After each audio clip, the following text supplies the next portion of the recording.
कौन सा कर्म करने पर छछूंदर का मिलता है जन्म? कौन सा कर्म करने पर गधे का मिलता है जन्म? कौन पाप करने पर अगले जन्म में गर्भ में होती है मृत्यु?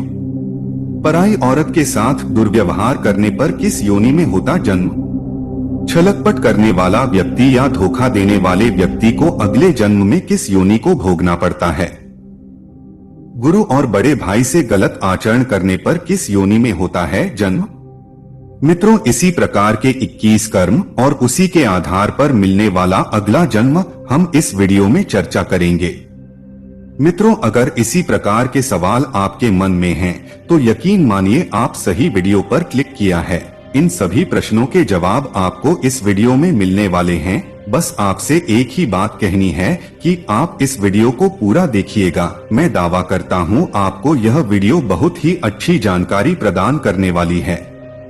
नमस्कार मित्रों, एक बार फिर स्वागत है आपका हमारे YouTube चैनल के एक और नए वीडियो में। दोस्तों, आप लोगों से एक रिक्वेस्ट है कि यदि आप अभी हमारे YouTube चैनल को सब्सक्राइब नहीं किया है तो चैनल को सब्सक्राइब करके घंटी बटन को प्रेस कर दे, ताकि हमारे चैनल के माध्यम से हर आने वाली वीडियो का नोटिफिकेशन सबसे पहले आप तक पहुंचे। मित्रों, वीडियो को लाइक और कमेंट में जय श्री कृष्ण जरूर लिखें। व्यक्ति को कर्मों के आधार पर अगले जन्म में मिलता है इन जीवों का रूप।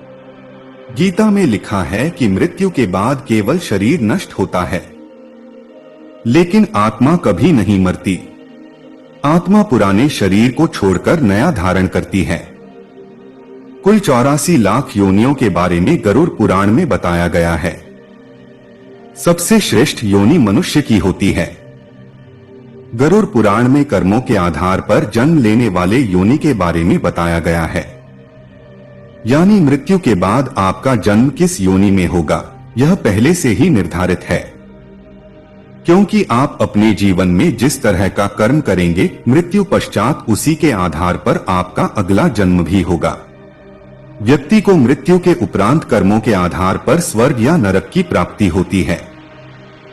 गरुड़ पुराण में यह भी बताया गया है कि एक व्यक्ति को कैसे कर्म करने से अगले जन्म में किस तरह के जीव रूप में जन्म मिलता है। हिंदू धर्म में गरुड़ पुराण का विशेष महत्व है। इन्हें भगवान विष्णु का अंश माना जाता है। बता दें कि गरुड़ भगवान श्रीहरि के वाहन हैं और गरुड़ पुराण में भगवान विष्णु और उनके वाहन के बीच हुए संवाद का विस्तृत उल्लेख किया गया है। इसमें भगवान विष्णु ने बताया है कि एक व्यक्ति को अपने जीवन में कैसे कार्य करने चाहिए जिससे उसे हर पद पर सफलता प्राप्त होती है और मृत्यु के उपरांत मोक्ष की प्राप्ति होती है। साथ ही इसमें मूल सिद्धांत यह बताया गया है कि व्यक्ति को इस जन्म में किए गए कर्मों के अनुसार ही फल की प्राप्ति होती है। इसके साथ यह भी बताया गया है कि उसे अगले जन्म में किस प्रकार के जीव के रूप में जन्म होगा। आइए जानते हैं। महिलाओं से दुर्व्यवहार करने वाला। गरुड़ पुराण में बताया गया है कि व्यक्ति महिलाओं का शोषण करता है या उनसे दुर्व्यवहार करता है, वह अगले जन्म में भयानक रोगों पीड़ित हो जाता है। साथ ही जो गुरु की पत्नी से दुराचार करता है उसे कुष्ठ रोग का सामना करना पड़ता है। गरुड़ पुराण के अनुसार दूसरे की पत्नी से संबंध बनाने वाला व्यक्ति घोर नरक में जाता है। फिर वहां उसे पहले भेड़िया, फिर कुत्ता, गिद्ध, सियार, सांप, कौआ और अंत में बगुला की योनि प्राप्त होती है। इन सब जन्मों के बाद अंत में उसे मनुष्य योनि मिलती है। साथ ही बड़े भाई का अपमान करने वाले व्यक्ति को कौंच नामक पक्षी के रूप में जन्म लेना पड़ता है। इतना ही नहीं, 10 वर्षों तक उसे इसी योनि में रहना होता है। फिर उसे मनुष्य तन की प्राप्ति होती है। धोखा देने वाला। गरुड़ पुराण के अनुसार छलकपट करने वाला व्यक्ति या धोखा देने वाले व्यक्ति को अगले जन्म में उल्लू के रूप में जन्म मिलता है। साथ ही झूठी गवाही देने वाला व्यक्ति अगले जन्म में अंधा पैदा होता है। गुरु से दुर्व्यवहार करने वाला। जो व्यक्ति गुरु से दुर्व्यवहार करता है या उनकी बातों की अवहेलना करता है, उसे भगवान के अपमान के समान पाप झेलना पड़ता है। साथ ही यह भी बताया गया है कि वह अगले जन्म में जल से रहित वन में ब्रह्म राक्षस के रूप में विचरण करता है। साथ ही बड़े भाई का अपमान करने वाले व्यक्ति को कौंच नामक पक्षी के रूप में जन्म लेना पड़ता है। इतना ही नहीं, 10 वर्षों तक उसे इसी योनि में रहना होता है। फिर उसे मनुष्य तन की प्राप्ति होती है। हर समय भगवान का नाम लेने वाला, जो व्यक्ति हर समय भगवान का नाम लेता है और उनकी उपासना करता है, उसे सभी चिंताओं से मुक्ति मिल जाती है। साथ ही जीवन के अंतिम क्षणों में भी जो राम का नाम जपता है, वह जन्म मृत्यु के चक्र से मुक्त होकर मोक्ष प्राप्त कर लेता है।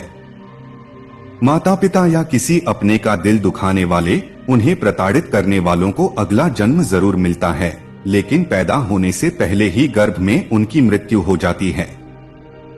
किसी जीव की हत्या करने वाला, गरुड़ पुराण में बताया गया है कि जो व्यक्ति किसी गाय की हत्या करने वाला व्यक्ति नरक की यातनाओं को भोगने के बाद अगले जन्म में मूर्ख और कुबड़ा जन्म लेता है।